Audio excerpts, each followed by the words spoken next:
كام بطوله خدها؟ شيكابالا ولا مين هو؟ مش عارف. غرمنا احنا كام مليون؟ كتير. هرب من باوك وهرب من النادي السعودي وهرب من برشلونه ده ولا مش كده؟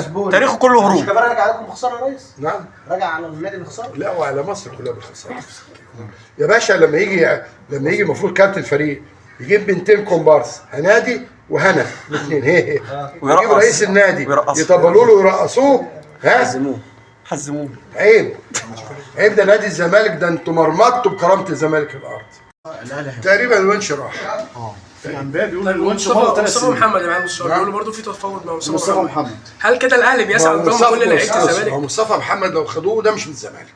طيب بس هل زي ما انا بقول اهو، مؤمن واخدينه من انبي. الواد اسمه ايه ده اللي بيعمل شعر زي شعر مراته ده اسمه ايه؟ امام بس اللون بتاعها شعرها. امام واخدينه منين؟ من الدنمارك. كهربا واخدينه منين؟ هي زيزو تعتبر اول مش مشاركه واخدينه من التاريخ مباشرة. كان ساعتها رضع معاه البيان. مشاكل. ده وضع طبيعي. بس انا مش راضي بالشكل. ماشي خلينا مش لسه. دي النتيجة الحتمية لمؤامرة اتعملت على مجلس إدارة محترم منتخب حقق 60 بطولة من 2014.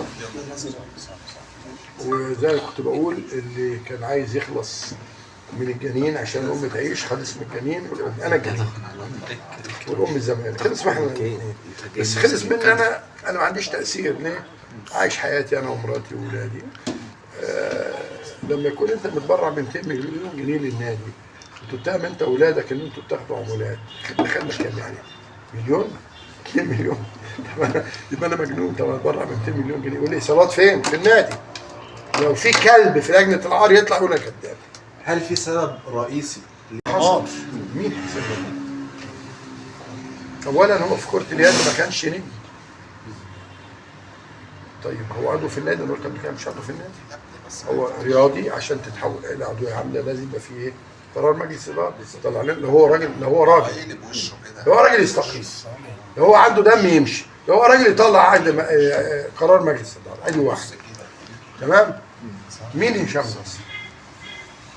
مش ده اللي كان عشان دخل القوقعه دي ولا القوقعه دي ودخل عليه. تمام؟ مش ده.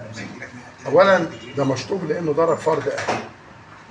وابنه علي اشتكى النادي تاني، اشتكى النادي قال لك انا ليا مستحقات. لا دي بدايه. سامعك والله. الكلام ده قاله فين؟ في المحكمه. هو قال ان انا عندي عيان يا باشا. قال له في المحكمه. المحكمه قالت له ايه؟ وريني كده. لا العقد سليم ادفع.